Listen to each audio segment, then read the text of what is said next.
देखो कल हम लोग आ रहे थे स्पेस ट्विस्टेड मेथड हमने लिया था।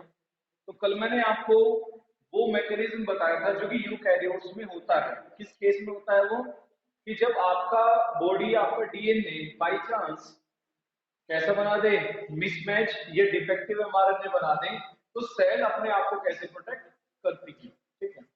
अब सेम ऐसा ही मेथड हमें किस में अप्लाई करना है, हमें प्लांट्स में बनाना है। तो हम लोग किसको यूज करते हैं।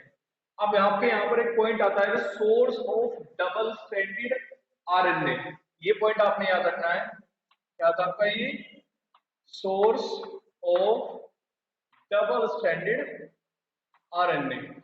जो source of double stranded RNA है, क्या होगा, या तो वो कोई रेट्रोवायरस होगा, या तो क्या होगा, रेट्रोवायरस होगा, या फिर क्या होगा, कोई ट्रांस पोजोन्स होगा। समझ गए। इस ट्रांसपोजोन्स को बेटा अपन लोग जंपिंग जीन बोलते हैं। क्या बोलते हैं इसको अपन लोग, जंपिंग जीन कहते हैं। इसका जंपिंग जीन का मतलब क्या होता है, जंपिंग जीन का मतलब होता है कि जब ये डीएनए से अटैच हो जाएगा तो ये अपनी कॉपी बना के कहीं भी भेज देगा, कहीं भी वो भेज देगा। अब इसने तो अपनी कॉपी बना के भेजी ना, बट जहां पे डीएनए में जाएगा, अब क्या हुआ देखो, सपोज क्या हुआ, ट्रांसपोजोन की बताता हूँ मैं। रेट्रोवायरस कौन सा वायरस होता है, रेट्रोवायरस वो वायरस है जिनका अपना जेनेटिक मटेरियल आरएनए होता है।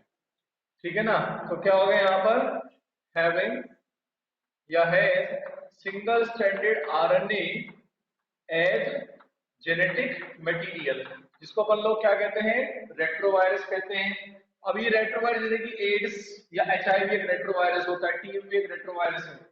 अब ट्रांसपोजोन की समझो क्या है, इसको हम जंपिंग जीन कहते हैं। अब हुआ क्या है कि सपोज आपके पास में ये एक डीएनए है, ये क्या है, डीएनए है।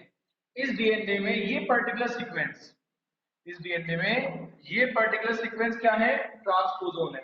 तो ये क्या करेगा, ये अपनी कॉपी बनाएगा, अपनी कॉपी बनाएगा, और इसको ये कहीं भी डीएनए में शिफ्ट कर देगा। मतलब सब यहाँ पे था, कॉपी तैयार करी, कॉपी तैयार करके इसने यहाँ लगा दी, अपनी कॉपी बनाई और उसको यहाँ पे इसने लगा दिया।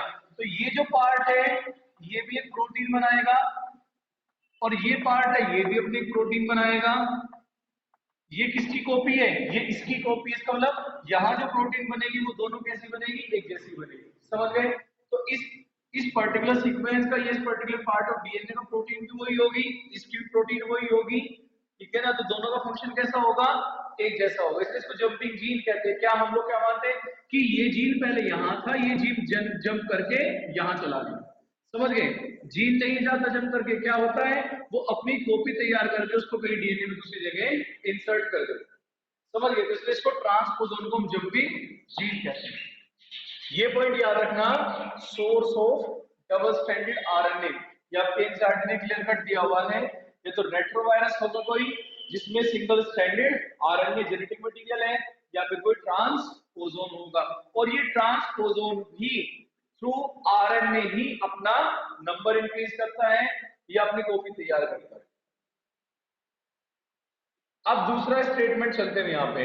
अब हमें क्या करना है, हमें रेट्रोवायरस का जो, सॉरी, हमें जो आरएनए आई मेथड या साइलेंसिंग मेथड हमें पढ़ना है किसमें, हमें बनाना है मेलोडी गाइनी इनकॉग्निशा के अगेंस्ट बनाना है हमें। अब होता क्या है इसमें, जो कल वाला मेथड था वही आपने याद रखना है, वो एंड मेथड था, वो एंड मेथड था। अब मैं आपको पहले का मेथड बताता हूँ उससे। हमें बनाना है प्लांट्स में। तो हमने क्या लिया, हमें क्योंकि प्लांट पे डालना है, तो हमने क्या लिया यहाँ पर, हमने लिया टीआई प्लाज्मिड। क्या लिया हमने, डिसआर्म्ड टीआई प्लाज्मिड। समझ गए। क्या लिया हमने, वही कल वाला प्रोसेस आ जाएगा। टीआई प्लाज्मिड लिया हमने, यहाँ पर क्या लिया, जीन ऑफ इंटरेस्ट या पैसेंजर डीएनए।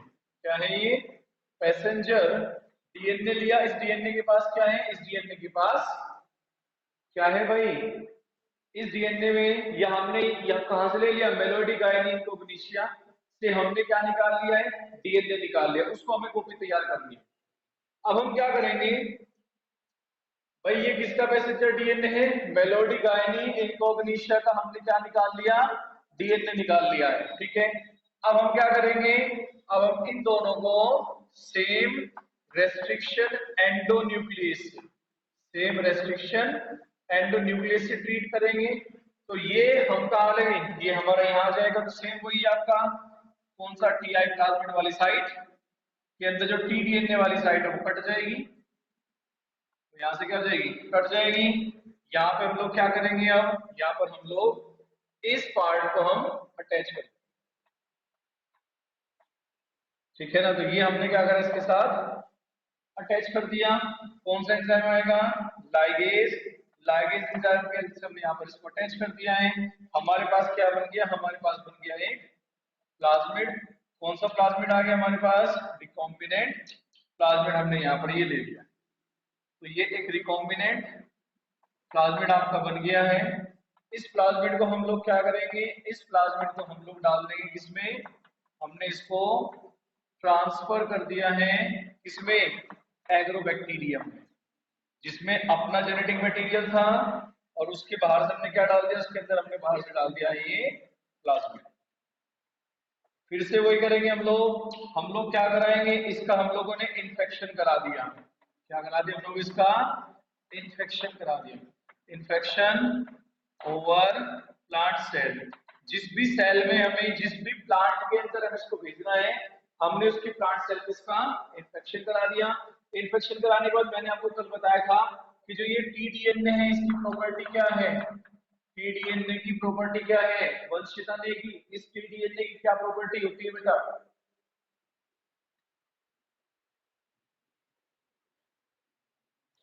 वंशिता है क्लास में,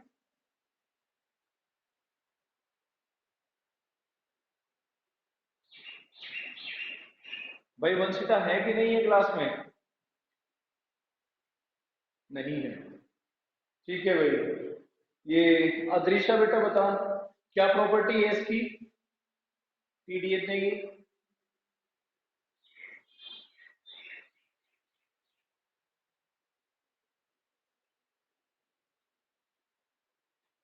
अदृश्य हो क्लास में कि नहीं, क्या है टीडीएनए की प्रॉपर्टी,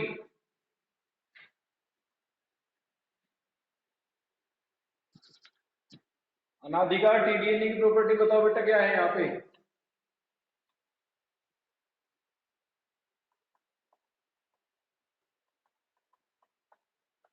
अनाधिका है,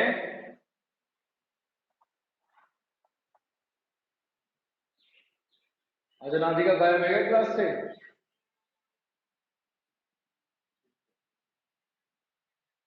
अनाधिका का अब सुबह सुबह ही कर दिया खत्म। चलो आर्यन भाई तुम बताओ, आर्यन भारती है क्लास में,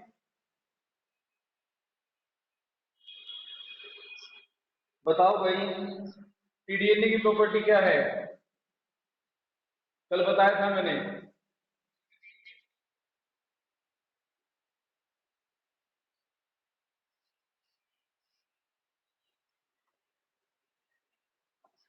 टीडीएनए अपनी कॉपी तैयार करता है और वो कॉपी होस्ट के डीएनए के साथ अटैच कर देता है, ठीक है ना। तो यहाँ भी सेम वही होगा, यहाँ पर जो टीडीएनए क्या करेगा, यहाँ पर हमने जो एग्रोबैक्टीरियम का इन्फेक्शन कराया हमने प्लांट सेल के ऊपर, तो प्लांट सेल में कौन जाएगा, प्लाज्मिड जाएगा यहाँ से।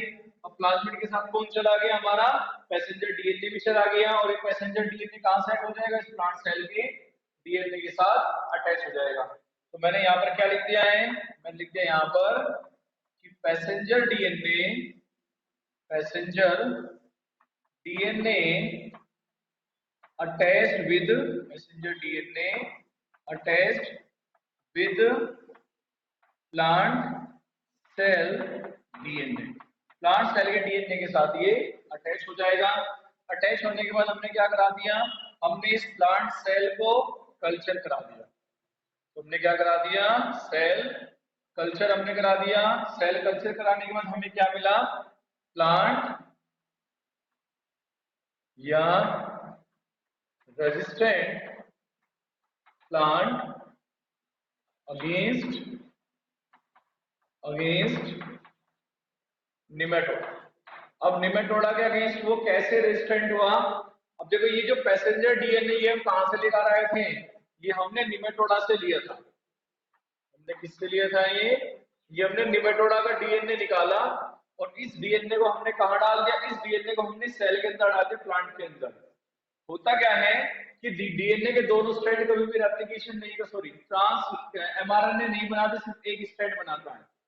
अगर इसका डीएनए प्लांट सेल में जाके क्या करेगा, एक्ट करेगा, तो प्लांट सेल के या प्लांट सेल के अंदर ऑलरेडी इसका डीएनए पड़ा हुआ है। तो जो डीएनए मेलोडी गायनी से प्लांट सेल के अंदर जाएगा, उसका कॉम्प्लीमेंट्री कौन तैयार करेगी, प्लांट सेल तैयार कर देगी। सेम वही है, हम लोग कल क्या पढ़ रहे थे कि वहां पर डिफेक्टिव जो एमआरएनए था वो किसने बनाया था, हमारे डीएनए ने बनाया था। या हम लोग क्या पढ़ रहे हैं कि वो जो डिफेक्टिव एमआरएनए है वो किसका है, वो निमेटोड का है। वो कौन सा है, जब निमेटोड इन्फेक्शन करेगा प्लांट पे वो उसका है। फिर हमारे कल हमने पढ़ा था कि डबल स्टैंडर्ड डीएनए बन के आता है, वो हमारी बॉडी खुद तैयार करती है, हमारे सेल खुद तैयार करती है। यहाँ उस डबल स्टैंडर्ड डीएनए को कौन तैयार करेगा, plant cell. Double standard mRNA को प्लांट सेल तैयार करेगा। तो सिंगल जो डिफेक्टिव सिंगल स्टैंडर्ड एमआरएनए था वो हमारी बॉडी में डीएनए ने डिफेक्ट होने की वजह से बनाया था। इस यहाँ पर हम लोग किसका पढ़ेंगे, निमेटोड की तरफ से आया है, ठीक है ना। डबल स्टैंडर्ड एमआरएनए कौन बना रहा है, प्लांट सेल बना रही है। तो प्लांट सेल से डबल स्टैंडर्ड एमआरएनए आ गया, निमेटोड की तरफ से क्या आ गया, सिंगल स्टैंडर्ड एमआरएनए आ गया। फिर क्या आएगा आपका, वही डाइजर आएगा, डाइजर के बाद स्लाइसर आएगा, स्लाइसर के बाद क्या हो जाएगा, जो सिंगल स्टैंडर्ड एमआरएनए था निमेटोड का वो क्या कर दिया जाएगा, वहां पर क्लीव कर दिया जाएगा, उसको ब्रेक डाउन कर दिया जाएगा, जिस वजह से निमेटोड निमेटोड अब इस प्लांट्स के अगेंस्ट काम नहीं कर सकते या इन प्लांट्स में इंफेक्शन नहीं कोज करेगा। समझ आया मेरी बात। देखो जो आपकी एनसीईआरटी की लाइन है वो मैंने आपको सारी पढ़ा दी है, ये सारी एनसीईआरटी की लाइन है। ये जो पूरा प्रोसेस बताया एनसीईआरटी ने क्या बताया हुआ है कि टीआई प्लाज्मिड का यूज करके हम लोग रेजिस्टेंट जीन हम किसके अंदर डाल देते हैं, प्लांट के अंदर डाल देते हैं। फिर प्लांट क्या हो जाएगा, प्लांट इस निमेटोड के अगेंस्ट रेजिस्टेंट हो जाएगा। आपकी एनसीईआरटी ने इस चीज को कहीं भी एक्सप्लेन नहीं किया हुआ। जितना हमने कल पढ़ा था वो आपके एनसीईआरटी ने मेंशन किया हुआ है। फिर यहाँ से आज हमने शुरू में क्या पढ़ा था, आज हमने शुरू में पढ़ा कि double standard DNA double standard RNA का सोर्स क्या है। तो या तो वो क्या होगा, रेट्रोवायरस होगा, या फिर क्या होगा, वो कोई ट्रांसपोजोन होगा। उसके नीचे के पैराग्राफ की 2-3 लाइन में ये लिखा हुआ है कि प्लांट के अंदर अगर हमें double standard DNA double standard RNA तैयार करना है तो हमें निमेटोड के डीएनए को प्लाज्मिड के साथ किया है, प्लाज्मिड के साथ कलेक्ट करके सेल के अंदर डालना पड़ेगा, प्लांट सेल के अंदर। तब इस प्लांट सेल से जो भी नया प्लांट बनेगा अगर उस प्लांट पर ये निमेटोड इफेक्ट करता है तो निमेटोड के सिंगल स्टैंडर्ड आरएनए पर प्लांट सेल का डबल स्टैंडर्ड एमआरएनए एक्ट करता है, डबल स्टैंडर्ड आरएनए उसके ऊपर एक्ट करेगा, फिर वो क्लीवेज वगैरह बनना होगा। तो कुल मिला के क्या होगा यहाँ से कि इस प्रोसेस की हेल्प से हम लोगों ने क्या कर दिया, हम लोगों ने प्लांट को रेजिस्टेंट कर दिया किसका अगेंस्ट, निमेटोडा के अगेंस्ट। ठीक है भाई, तो ये पूरी आपकी कहानी थी निमेटोड या पेस्ट रेजिस्टेंट क्रॉप। ये भी हमारा क्या था, application of biotech in agriculture, ये दूसरा एप्लीकेशन था। ठीक है भाई, क्या नाम इसका, चिराग भाई। आर्यन कल नहीं आए थे बेटा क्लास में तुम, कर आर्यन और ये वंशिता, भाई वंशिता का क्या है भाई, वो कहाँ है, कल भी नहीं थी वो क्लास में।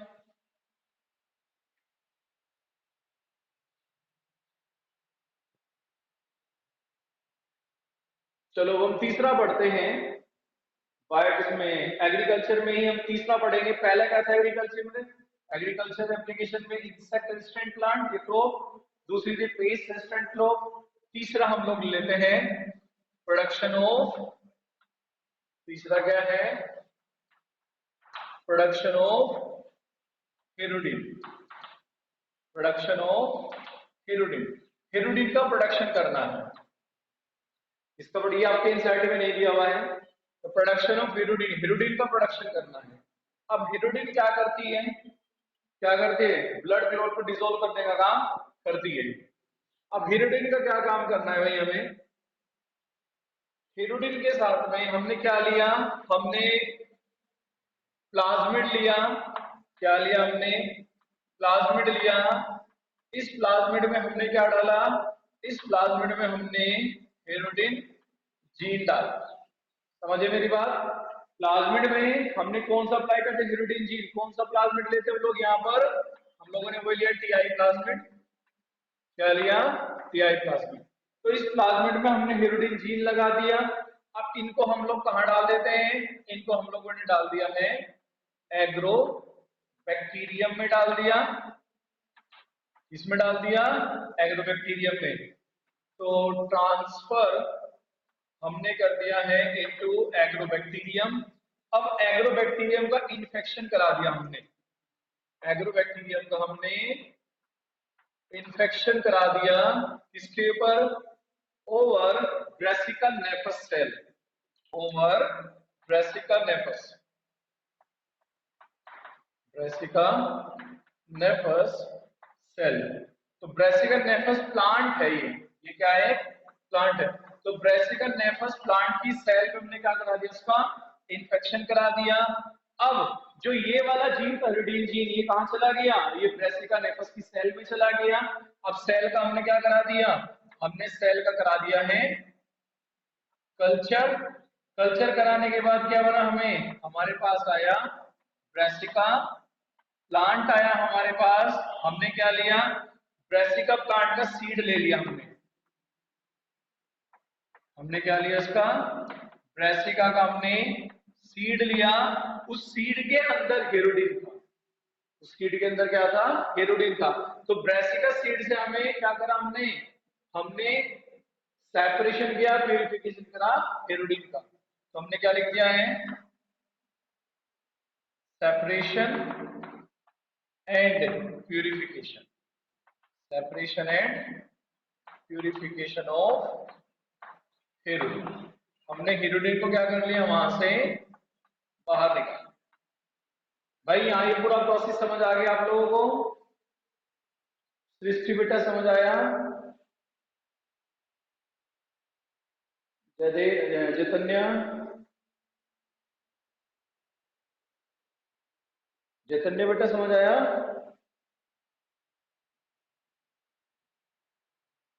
जयदेव समझ आया भाई ये?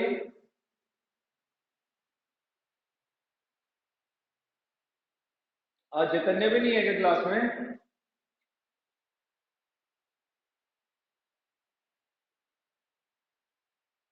चलो जी, ये पूरा का पूरा एक मेथड है आपका कि हमें प्रोडक्शन करनी है हेरोडिन। मैंने डायग्राम नहीं बनाया, बस मैंने सीधा से फ्लो चार्ट बना दिया है। हमने प्लाज्मिड में हेरोडिन का जीन डाला, फिर हमने उसको ट्रांसफर करा एग्रोबैक्टीरियम में, एग्रोबैक्टीरियम का इन्फेक्शन करा हमने ब्रेसिका नेफस सेल पे। उस सेल को हमने क्या करा दिया, कल्चर करा दिया। फिर हमारे पास क्या बना, ब्रेसिका प्लांट। तो Brassica plant with, Brassica plant with hirudin gene, with hirudin gene. अब वो ब्रेसिका प्लांट हमें मिला जिसके अंदर हेरोडिन का जीन था। अब क्या हुआ, प्लांट ने ग्रोथ करी, फ्लावरिंग हुई, सीड आया। तो ब्रेसिका सीड आया, ब्रेसिका सीड से हमने क्या निकाला, ब्रेसिका सीड को हमने क्रश कर दिया। जो जूस वहां से आया, उस जूस को हमने क्या करा, प्यूरिफाई करा। प्यूरिफाई करने के बाद हमने वहां से क्या करा, हेरोडिन को सेपरेट कर लिया। फिर हम इस हेरोडिन को यूज करते हैं। तो ये तीसरा एप्लीकेशन था बायोटेक का agriculture, use of biotech in agriculture. पहला था इंसेक्ट रेजिस्टेंट क्रॉप बनाना, दूसरा था पेस्ट रेजिस्टेंट क्रॉप बनाना, तीसरा ये हो गया प्रोडक्शन ऑफ हेरोडिन। ठीक है,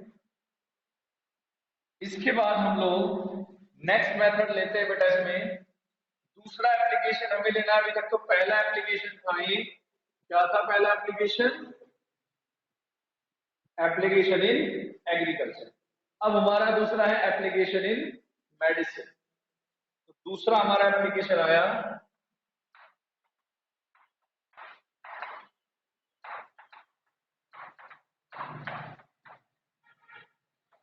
ठीक है भाई, हमने क्या करा है, हमने मेडिसिन में इसका एप्लीकेशन लेके चलना है। इसमें लेके चलना है, मेडिसिन में हमें एप्लीकेशन लेके चलना है।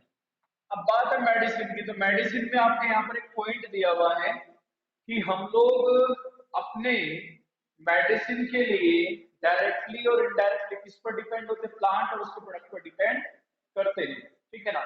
बट जैसे जैसे हम लोगों की डिपेंडेंसी प्लांट्स पर बढ़ती जा रही है डिफरेंट सोर्स के लिए, डिफरेंट चीजों के लिए, तो वैसे वैसे क्या हो रहा है, डेजर्टिफिकेशन, डिफोरेस्टेशन हो रहा है। तो हमें अल्टरनेट ढूंढ लिया हमने कि हमें मेडिसिन अगर बनानी है तो हम लोग किसको यूज करें, हम लोग बायोटेक्नोलॉजी को यूज करके मेडिसिन को बनाएं, ठीक है ना। जो थर्ड जनरेशन वैक्सीन है जिसको हम डीएनए वैक्सीन कहते हैं, तो वो किससे बनाई गई है, बायोटेक का यूज करके ही बनाई गई है। अब हमें मेडिसिन के लिए देखना है, ठीक है। आपके यहाँ पर पहला क्वेश्चन आता है कि बायोटेक की हेल्प से जो मेडिसिन बनी है, जो मेडिसिन बनी है, तो अगर मैं वर्ल्ड की बात करूं, वर्ल्ड में 30 recombinant 30 recombinant medicine 30 recombinant medicine market में है। वर्ल्ड बैंक में कितने, अगर वर्ल्ड में देखा जाए तो 30 रिकॉम्बिनेंट मेडिसिन जो है वो मार्केट में है, ठीक है ना, इन मार्केट, मार्केट में वो इस टाइम पर है। अब अगर मैं इंडिया की बात करूं तो इंडिया में कितनी है, only 12, only 12 recombinant medicine in market, ठीक है भाई। तो मार्केट में कितनी है, सिर्फ इंडिया की अगर मैं बात करूं, यहाँ पर सिर्फ 12 रिकॉम्बिनेंट मेडिसिन जो है वो कहां पर है, वो इंडिया में मार्केट में रखी हुई है। तो ये पॉइंट आपने याद रखना है कि अगर मैं वर्ल्ड की बात करूं तो 30 रिकॉम्बिनेंट वैक्सीन है या मेडिसिन है, जबकि इंडिया में सिर्फ 12 है। तो आपको तो पहले तो यही दो पॉइंट आपको याद रखने हैं कि कितनी मार्केट में है। इसके बाद आता है तुम्हारे यहाँ पर कि हमने जो एप्लीकेशन ऑफ मेडिसिन या एप्लीकेशन इन मेडिसिन पढ़ा है, वो हमने दो पढ़े हैं। पहला हम लोग पढ़ते हैं रिकॉम्बिया प्रोडक्शन ऑफ इंसुलिन। पहला क्या पढ़ रहे हैं हम लोग, प्रोडक्शन ऑफ इंसुलिन। हमें इंसुलिन को प्रोड्यूस करना है, और जो ये इंसुलिन प्रोड्यूस होगी बेटा, इसको इंसुलिन ये लोग बोलते हैं, हम लोग क्या बोलते हैं, हम लोग इसको ह्यूमेलिन कहते हैं। क्या कहते हैं, ह्यूमेलिन कहते हैं। तो याद रखना, अगर ह्यूमेलिन वर्ड है तो इसको मतलब हम किसकी बात कर रहे हैं, हम उस इंसुलिन की बात कर रहे हैं जो कि हमने बायोटेक का यूज करके आर्टिफिशियली तैयार करी है। हुआ क्या था कि 2 साल पहले सीबीएसई बोर्ड ने, 2 साल पहले सीबीएसई बोर्ड ने इन दोनों में डिफरेंस करने को कहा था कि एक तो वो इंसुलिन है जो कि हमारी बॉडी प्रोड्यूस करती है, एक वो इंसुलिन है जो कि हम बायोटेक का यूज करके बनाते हैं। तो इन दोनों में डिफरेंस क्या है, तो पहला डिफरेंस क्या हो गया कि ह्यूमन की जो इंसुलिन है वो कहाँ प्रोड्यूस होती है, पैनक्रियास से प्रोड्यूस होती है, जबकि जो आर्टिफिशियल है, जबकि जो आर्टिफिशियल है हम लोग उसको कैसे यूज करते हैं या कैसे उसको प्रोड्यूस करते हैं, वो आर्टिफिशियली यूज करी जाएगी या प्रोड्यूस करी जाएगी, उसको हम लोग क्या बोलेंगे, ह्यूमेलिन कहते हैं। तो पहला डिफरेंस तो यही है कि वो कहाँ प्रोड्यूस हो रही है, उसको क्या कहते हैं। तो पहला है प्रोडक्शन ऑफ इंसुलिन। बेटा इसका दूसरा जो यूज है इसमें है वो, किसमें है भाई, वो जीन थेरेपी में है। इसमें इसका दूसरा पढ़ा है भाई थोड़ा बहुत कि नहीं पढ़ा इस बारे में, पढ़ा है कि नहीं पढ़ा है भाई, थोड़ा बहुत तो पढ़ा ही होगा कि नहीं पढ़ा है,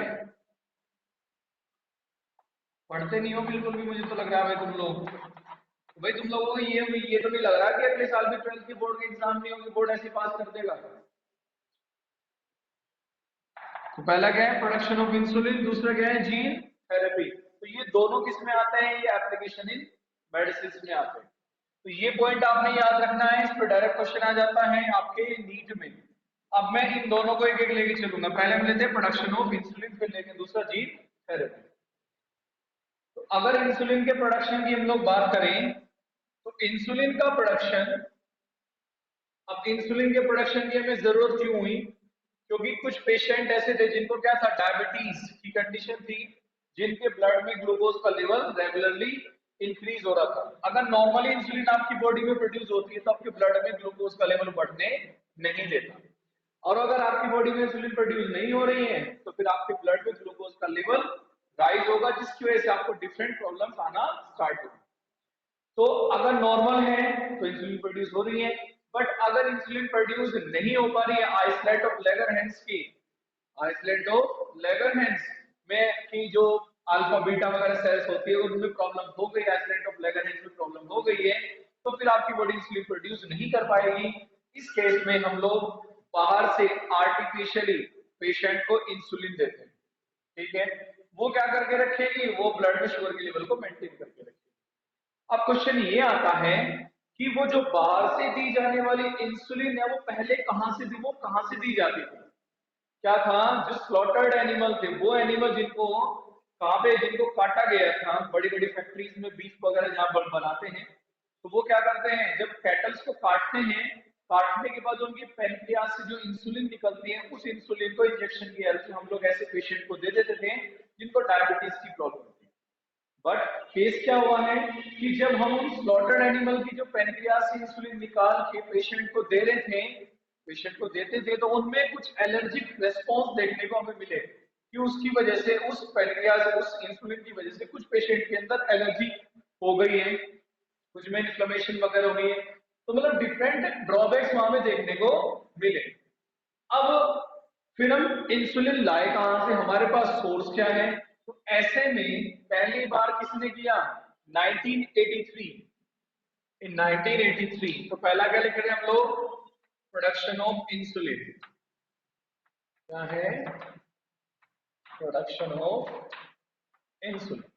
इंसुलिन का प्रोडक्शन हमें देखना है। तो पहली बार क्या किया? इन 1983, इसमें गया 1983, इली लिली, ये कंपनी है, ठीक है ना। तो इन 1983 इली लिली, ये कंपनी का नाम है बेटा, यूज्ड PUC 18, PUC 18 इन ई कोलाई। समझ आया मेरी बात क्या हुआ है? तो अब स्लॉटर्ड एनिमल से जो इंसुलिन हम ले रहे थे, इंजेक्ट कर रहे थे डायबिटीज के पेशेंट्स को, उसके हमें एलर्जी रेस्पॉन्स में कुछ में देखने को मिले। तो फिर जब कुछ में एलर्जिक रेस्पॉन्स हो रहे हैं तो फिर उसका अल्टरनेट सोर्स क्या ढूंढे? तो क्या किया, पहली बार 1983 में इली लिली ने PUC 18 को यूज करके, इसमें ई कोलाई में यूज करके क्या किया? इंसुलिन का प्रोडक्शन करना स्टार्ट किया, ठीक है ना। तो इली लिली इन 1983, इली lily produce insulin insulin by using PUC 18 in E coli. मतलब किसमें? बैक्टीरिया को उन्होंने यूज करा पहली बार इंसुलिन को प्रोड्यूस करने के लिए। अब आपको बताइए कि जो बैक्टीरिया होता है, इसका डिवीजन रेट 20 मिनट है, मतलब 20 मिनट में डबल हो जाता है। अगर मैंने एक इकोलाई के अंदर, एक इकोलाई के अंदर ये जो प्लाज्मिड है, इस प्लाज्मिड में अगर मैंने इंसुलिन का जीन डाल दिया, क्या डाला? अगर मैंने एक इकोलाई में जो प्लाज्मिड है उसके अंदर हमने इंसुलिन का ये जीन डाल दिया, तो एक 24 घंटे बाद मुझे कितने इकोलाई मिलेंगे? जब डबल होते चले जाएंगे ना वो, तो थोड़े ही टाइम में हमें बहुत बड़ी अमाउंट में इंसुलिन मिल जाएगी।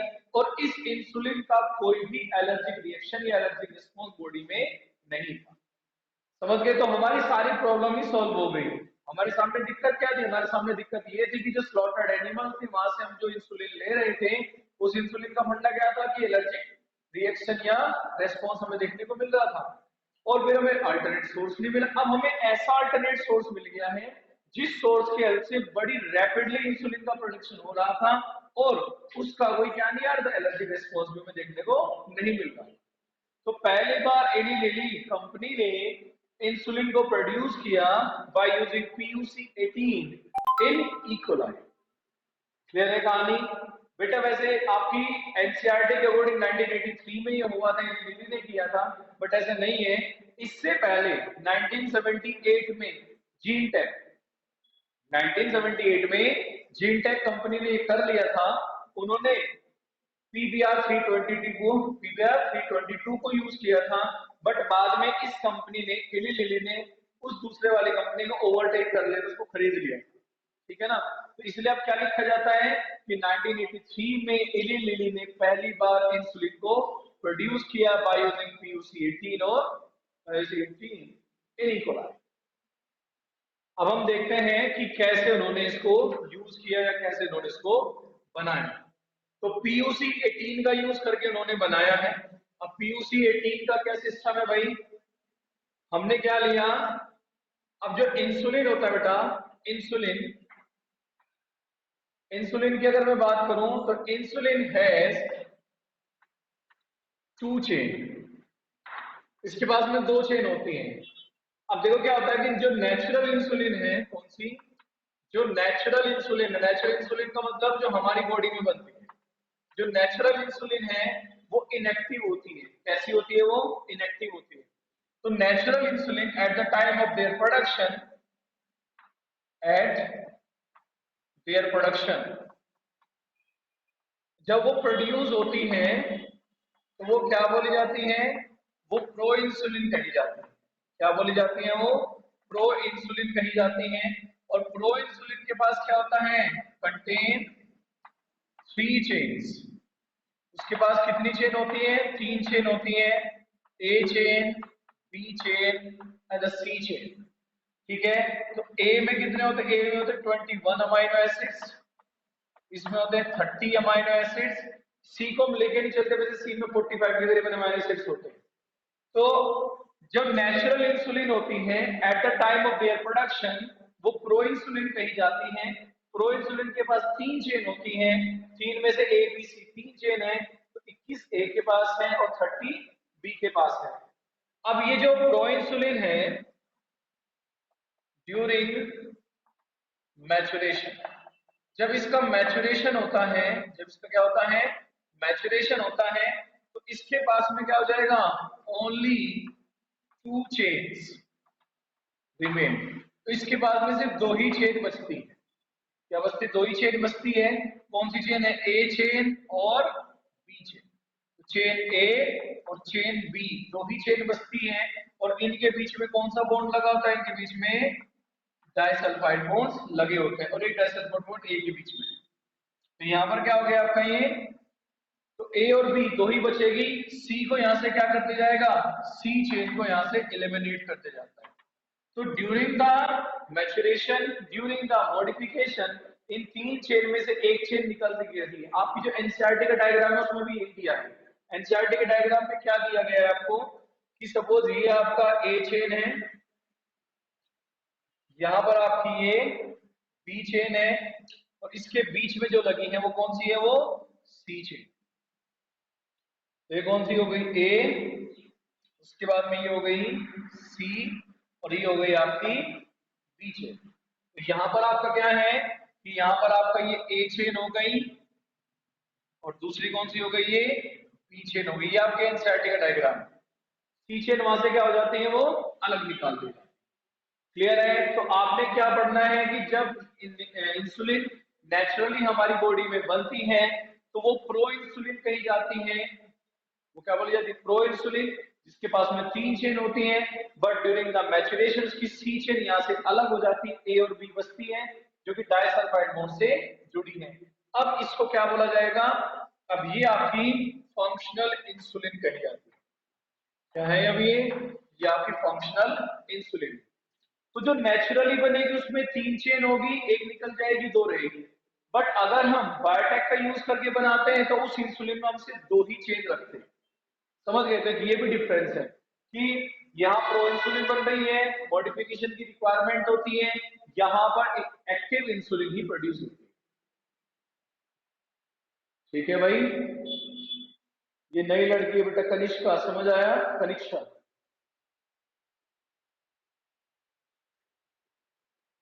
ये लड़की है क्लास में कनिष्का।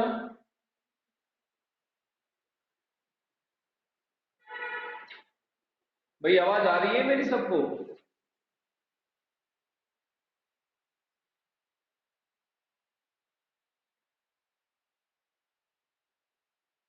देखो यहाँ पर कितनी चेन है, 2 चेन। एली लिली ने किसको यूज किया, एली लिली ने यूज किया था PUC 18 को।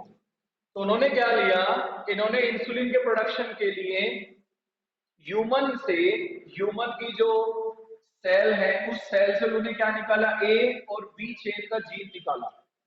ठीक है ना, ये पे क्या हो गया, ए चेन जीन, और दूसरा क्या निकाला, बी चेन जीन। तो ये जीन कहां से निकाले उन्होंने, ह्यूमन की सेल से निकाल लिए। तो एक जीन ए चेन का निकाला, एक जीन किसका निकाला, बी चेन का निकाला, ठीक है ना। इसको इसको इंसर्ट किया और इसको इंसर्ट किया, उन्होंने किसमें किया, प्लाज्मिड में अटैच कर दिया। तो यहां से क्या था आपके पास में, यहां से आपके पास में एक प्लाज्मिड है, यहां से आपके पास में क्या है, एक प्लाज्मिड है। कौन सा प्लाज्मिड है भाई, ये मैंने अभी आपको बताया था, कौन सा है ये, PUC 18। इधर भी आपके पास में एक प्लाज्मिड हमने बना दिया है, कौन सा है ये, वही PUC 18 प्लाज्मिड है ये, PUC 18।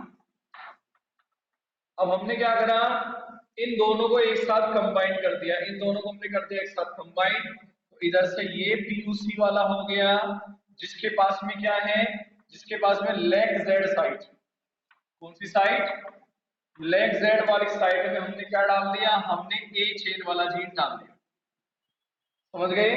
इधर भी क्या है, इधर भी हमने लेग जेड वाली साइट के अंदर क्या डाल दिया, लेग जेड वाली साइट के अंदर हमने यहां से डाल दिया है बी जीन के, बी चेन वाला जीन, भाई समझ गए। तो ये क्या हो गया, PUC 18 with A chain gene, PUC 18 with B chain gene, ठीक है ना, समझ गए भाई। तो ये क्या हो गया, PUC 18 with A chain gene, और ये क्या है, PUC 18 with B chain gene. अब हम क्या करें, अब यहां से सीधा से इसको कहां डाला जाएगा, इसको बैक्टीरिया में डाला जाएगा, कौन से बैक्टीरिया में डाला जाएगा, इकोलाई में डाला जाएगा। तो हमने क्या लिख दिया, इसको हमने लिख दिया है ट्रांसफर इनटू इकोलाई, हमने इसको इकोलाई में डाल दिया। जो ये इकोलाई है, इकोलाई के अंदर क्या नहीं था, इकोलाई से हमने पहले ही उसका प्लाज्मिड निकाल लिया था, हमने क्या निकाल लिया था, इकोलाई का प्लाज्मिड हमने पहले इसके अंदर से निकाल लिया था, हमने ये वाला प्लाज्मिड इसके अंदर इंसर्ट कर दिया। तो ये वाला प्लाज्मिड हमने क्या करा, इसके अंदर इंसर्ट कर दिया। जब इंसर्ट करा तो ये यहाँ पर ये आपका ए जीन वाला हो गया और इधर हो गया ये बी जीन वाला। क्लियर है कहानी। अब क्या होगा, अब यहां से फंडा समझो थोड़ा सा क्या है। देखो ये जो प्लाज्मिड होता है कैसा है, ये plasmid self replicative double standard circular extra chromosomal DNA, मतलब ये अपना रेप्लिकेशन खुद कर सकता है, अपना एमआरएनए खुद तैयार कर सकता है, तो प्रोटीन भी तैयार कर सकता है। तो यहाँ पर सेम ये हुआ है कि इन दोनों प्लाज्मिड ने अपना अपना एमआरएनए तैयार करा और वो अपना प्रोटीन तैयार करता है। क्या हुआ है, मैं यहां बना के दिखा देता हूं भाई, ये जो मैंने बनाया है दिख रहा है आप लोगों को। अब देखो हुआ क्या है कि इधर मैंने ए चेन वाला ले रखा है, ये क्या करेगा, यहां से ये तैयार करेगा अपना एमआरएनए। क्या तैयार किया, यहां से अपना एमआरएनए। अब इस एमआरएनए में क्या आ गया, इस एमआरएनए में ए चेन के जीन का एमआरएनए भी आ गया है। अब यहां से क्या तैयार करेगा, ये प्रोटीन तैयार करेगा। तो जब ये प्रोटीन तैयार करेगा तो इस सेगमेंट, पूरे सेगमेंट की क्या बनेगी, पूरे सेगमेंट की प्रोटीन तैयार होगी। तो यहां से ए चेन का प्रोटीन भी तैयार हो जाएगा। भाई समझ आए मेरी बात। तो यहाँ पर क्या हो जाएगी, ए चेन की प्रोटीन भी तैयार हो जाएगी। ये वाला फंडा क्लियर हुआ भाई, ये वाला फंडा समझ आया कि प्लाज्मिड ने अपना एमआरएनए बनाया, वो बनवाएगा प्रोटीन। तो जब इस प्लाज्मिड का एमआरएनए तैयार होगा तो प्लाज्मिड के अंदर जो हमने ए चेन वाला जीन डाला उसका भी एमआरएनए तैयार हुआ और उसकी भी प्रोटीन तैयार होगी। समझ आया मेरी बात। तो जो जैसा इधर हुआ है वैसा ही इधर भी होगा, सेम होगा दोनों। तो मैंने सीधा सा क्या लिख देता हूं, मैंने सीधा सा लिख दिया, यहां पे मैंने क्या लिख दिया, प्रोडक्शन ऑफ, क्या लिख दिया मैंने, production of A and B chain of insulin. Insulin की ए और बी चेन क्या होगी, प्रोड्यूस होगी। समझ गए, इधर से ए चेन और इधर से बी चेन हो रही है, कहां हो रही है, वो अंदर ही हो रही है, कहां हो रही है, सेल के ई कोलाई के अंदर, इधर वाला याद रखना दोनों में सेम हुआ है। अब क्या करेंगे हम लोग, इसके बाद हम लोग इन चेन का आइसोलेशन करेंगे। क्या होगा यहां से, isolation of A and B chain. हमने ए और बी चेन का क्या करेंगे, हम लोग उसको आइसोलेट करेंगे। अब कैसे आइसोलेट करेंगे, कैसे आइसोलेट करेंगे, मैं यहीं पे बनाता हूं इससे आगे। कैसे आइसोलेट करेंगे हम लोग, यहां से क्या हुआ हमारे पास में, हमारे पास में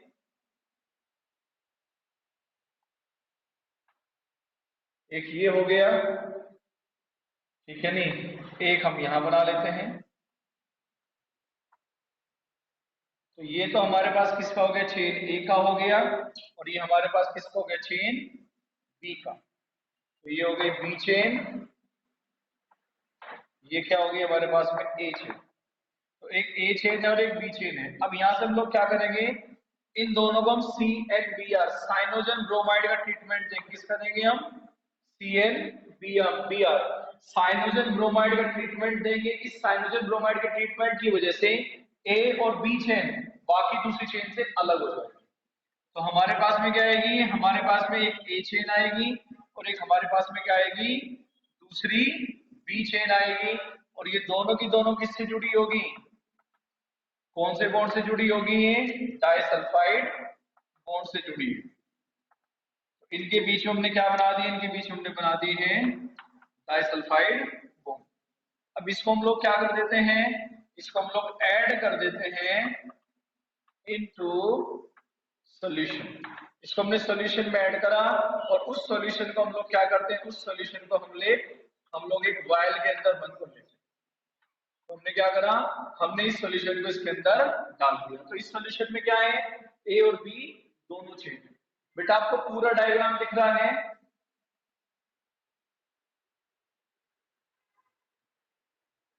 आनिया का टोच बेटा दिख रहा है पूरा, ठीक। अच्छा अनादिका है, चिराग है भाई क्लास में, और ये क्या नाम इसका, ईशा हो गई, हो गया। चैतन्य है क्लास में, चैतन्य नहीं है। दिशा है क्लास में बेटा,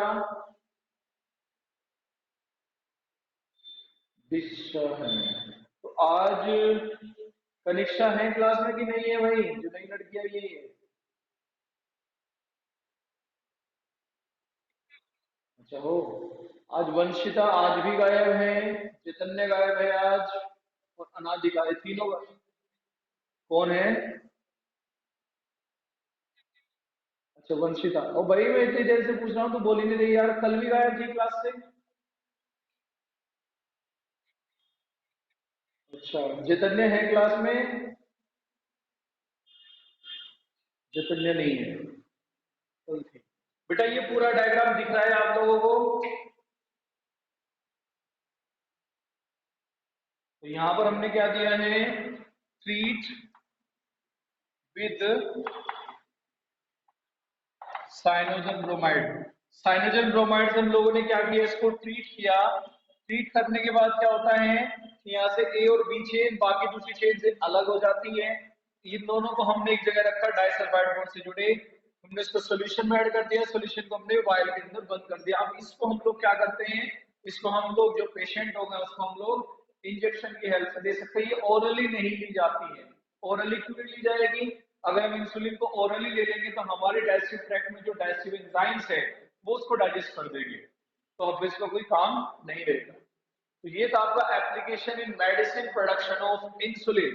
पहली बार किसने किया, एली लिली ने किया, 1983 में किया by the using PUC 18 in E coli. Clear है, समझ गए। यहां से जो ये स्टेप है ना, isolation of A and B chain, बेटा ये सबसे क्रूशियल इवेंट कहा जाता है कि ए और बी चेन को आइसोलेट करना सबसे क्रूशियल इवेंट कहा जाता है। क्यों, क्योंकि इसको हमें बैक्टीरिया के अंदर से निकालना होता है। समझ के मैंने बायोटेक में बताया था आपको कि सेपरेशन और प्यूरिफिकेशन के जो स्टेप्स है वो प्रोडक्ट टू प्रोडक्ट वेरी करता है। कुछ में तो बाहर बना है प्रोडक्ट, कुछ में अंदर है, तो यहाँ अंदर है, इसको अंदर से बाहर निकालना है, क्रूशियल इवेंट होता है। बट निकालने के बाद में फिर नॉर्मल हो जाता है। क्लियर हो गई बेटा कहानी? चलो किसी को कोई डाउट हो तो बोलो। कल जो हम लोग जीन थेरेपी पढ़ेंगे, एक बार उसको सही से पढ़ लेना, क्योंकि एक बार में समझ नहीं आएगी वो। मैं कल बहुत प्यारा मेथड समझाऊंगा आप लोगों को, समझाने के लिए, मतलब पढ़ाने के लिए वहां होता कैसे है। और जीन थेरेपी जो हम लोग पढ़ रहे हैं किस डिजीज के लिए पढ़ते हैं, SCID के लिए, वो एक्स लिंक्ड डिजीज है। समझ गए? एक्स लिंक्ड मतलब वो सेक्स लिंक्ड डिजीज में आता है। समझ आया मेरी बात में? तो कल हम लोग उसको करेंगे आगे। ठीक है, आज के लिए आपका बस इतना ही था क्लास में। कल मिलते हैं फिर हम लोग आपसे।